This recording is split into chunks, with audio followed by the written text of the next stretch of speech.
Welcome back to the channel, and you're here to know why free agents are still here. You're here to know why these guys haven't been signed. They're big names. Well, I'm here to tell you, and I'm not going to give you no Joe Schmo because they're old type of answer. I'm going to give you a real answer. First though, this comment. I have not had a bowl cut since 6th grade. If you want to be featured as the next comment what jersey I'm wearing. First one to comment, I'll put right there. Let's get into it. Let's break it down.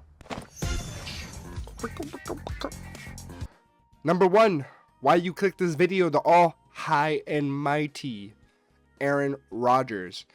Well, my first bullet point on Aaron Rodgers is he's bleeping annoying, is what I'll tell you. He is bleeping annoying. He's low-key washed. Like, he had it all right last year, but he did sometimes score in garbage time. He fed 4 touchdowns against Week 18 Dolphins with Tyler Huntley. I mean, there's just a lot of issues and attention that come with this quarterback. And I'm not going to say he wasn't great in the past. He's a top 10 quarterback of all time, maybe top 5 on your list. But there is a lot to be desired if you're going to sign someone like Aaron Rodgers. But if I'm going to bring these guys down, I have to bring them back up too. I got to put my hand out and say, go, get up, bro. The positive is that he can have one, maybe 2 great seasons left in him. 1, maybe 2 great seasons left in him. I think that's about it. If I had to put some guesses out there on priorities, I'd say Steelers, still Giants even after the 2 signings. They're doing whatever they want. And then maybe still Vikings to get some veteran presence. They said they were out, but on a good price, I'm sure they'd pick them up. Number 2 is a combined 4 because they all kind of have the same reason. Keenan, Amari, Tyler Lockett, Robert Woods, and Tyler Boyd. These are all guys past 30. And that's something we have to remember. I know I said I wasn't going to give you the age thing, but in this position, it just works different. They are past 30. I think Amari and Keenan are definitely the upper echelon. Lockett being right in the middle, and then Boyd 4th, Wood 5. It's just these guys are good, but I don't know how much more they have left them. Hopefully, hey, I got one more in me. And like Los Polos said, we have 3 holes for a reason. So at the end of the day, you could fill it with the veteran presence. I mean, teams that need veteran receivers, as I can think of off the top of my head, this is actually unscripted. Guess this, watch this. Packers need a veteran presence. Bears do need yet again a veteran presence. You can call DJ Moore a veteran. It doesn't seem like he's much of a locker room guy or attitude guy. And I'd say, the Giants need a veteran presence. So if you want to bring these guys in to be the 4th, 5th guy on your roster, they play when someone gets injured, I think that's perfect. But obviously, lack of burst from these guys. They're just not who they used to be as a whole. I'll be honest. Number 3, for all you ball knowers, all you big baller brand knowers, Brandon Sheriff. Formerly longtime Commander. I'm sure they'd like him back, play on the left side. Former Jaguar, I think, last season. Big time veteran presence at the guard position. I'm sure you could slot him at either side of the guard position. I'm sure you'd want him at left more than right. But you already have Sam Cosmi if you're the Commanders. I think Brandon Sheriff might sign here on a low deal. I think the downside and why he hasn't been signed yet was because he was such a poor run blocker last season. But, you know, if he wasn't such a poor run blocker, he might be on a team right now. But he was a great pass blocker still, and I think with teams that need pass blocking like the Texans, Commanders, all those teams, they could use a Brandon Sheriff, and especially if he isn't asking for too much, which I kind of think is the reason he hasn't been signed yet. Well, I mean, that's a perfect fit, I think, but it's just rough run blocking. Obviously, the positive is he is going to bring what you need to the table. He is going to get the pass blocking done. I mean, you can cover up rough run blockers if they're not pullers. So I think Brandon Sheriff is a must sign for some teams, especially teams with low guard presence. The Jets could use a Brandon Sheriff on a nice deal. The Chargers could have used a Brandon Sheriff. I know, actually, the Chargers could still use a Brandon Sheriff. They just signed Mekhi Becton, but I don't think it hurts to bring a Brandon Sheriff to protect Herbert, Mr. King of What If you may say, but it just flew by. But that was the King of What If, so... Anyway, I just think a team could use Brandon Sheriff. Our 4th guy, Our fourth guy is Deontay Johnson. Deontay Johnson, you might know him as the guy who went to 4 teams last season, if I believe correctly. I remember he was on the Panthers, Steelers, Ravens, Texans.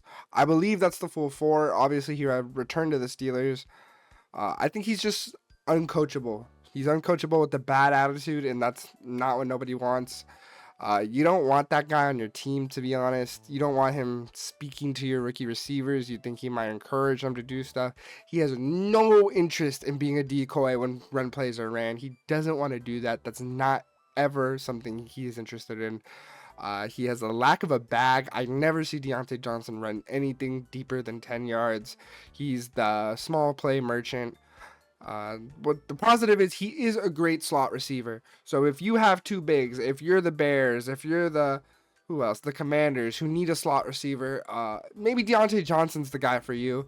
But if you're a team with some great chemistry and you don't want a guy in there that's going to demand the ball like he's better than he is, not quotes actually, but that's your guy. Obviously, if you had him in fantasies weeks like 4 to 10, I'm sure you're his favorite guy ever, but that's just what it is. We have another grouping here, Preston Smith, Matthew Judon, and Von Miller. Von Miller was one of my favorite players, but I think that's the sirens with the report. I don't know if he'll be signed. I don't know if that's actually going to get any action. But Matthew Judon had an underwhelming season with the Falcons after they traded for him. I mean, I could have told you the Falcons were going to be underwhelming last season, but a lot of people didn't think so, Greg. But, hey, there's nothing wrong with signing a veteran edge. I think some teams need them. Like, I don't think that you really need them, but if you want to sign someone to teach and they're okay with that, because that's the biggest part about getting veteran guys. They have to be okay with teaching younger players, right? Because if they're not, and they're not producing, why are we signing you? Do you get what I'm saying? Especially when deals these days are like, I need a vet, 1 year, 12 mil. I'm not going to shit on the Bills, but it's a lot of money. So hopefully these guys are willing to teach and they're willing to, spread their knowledge to the youth of why they were once great. Preston Smith wasn't great, but he was good. Marcus Williams at our number 6. Marcus Williams, we all remember the miracle in Minneapolis. I think that's a true fact. That's a play some of us can't forget. If you're a kid, look it up. It'll blow your mind. But he just hasn't been good in the last couple of seasons at all. And you would think with signing with the Ravens, he'd be good. I think he was probably one of the main reasons that secondary is so weak. But I'm glad they got Kyle Hamilton. He's way better than Marcus Williams. I'm sure he can be great somewhere, but I don't think Baltimore was the spot. I just think that every player has their weaknesses, and Marcus's seems to be coverage. So at the safety position, that seems kind of rough, but we can get there. If you don't dilly-dally, you can be there someday. Number 7, Rasul, Mr. Douglas, the slot corner himself.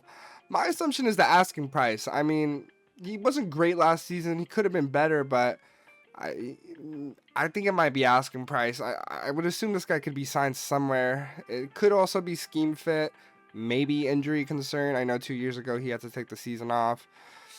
Positive around him is that he does play the slot really well. I think he's lacking the comeback speed he used to have, but besides that, I think he plays slot very well. So it's granted. I think he'll be signed somewhere soon enough. Number 8, Mr. Mosley.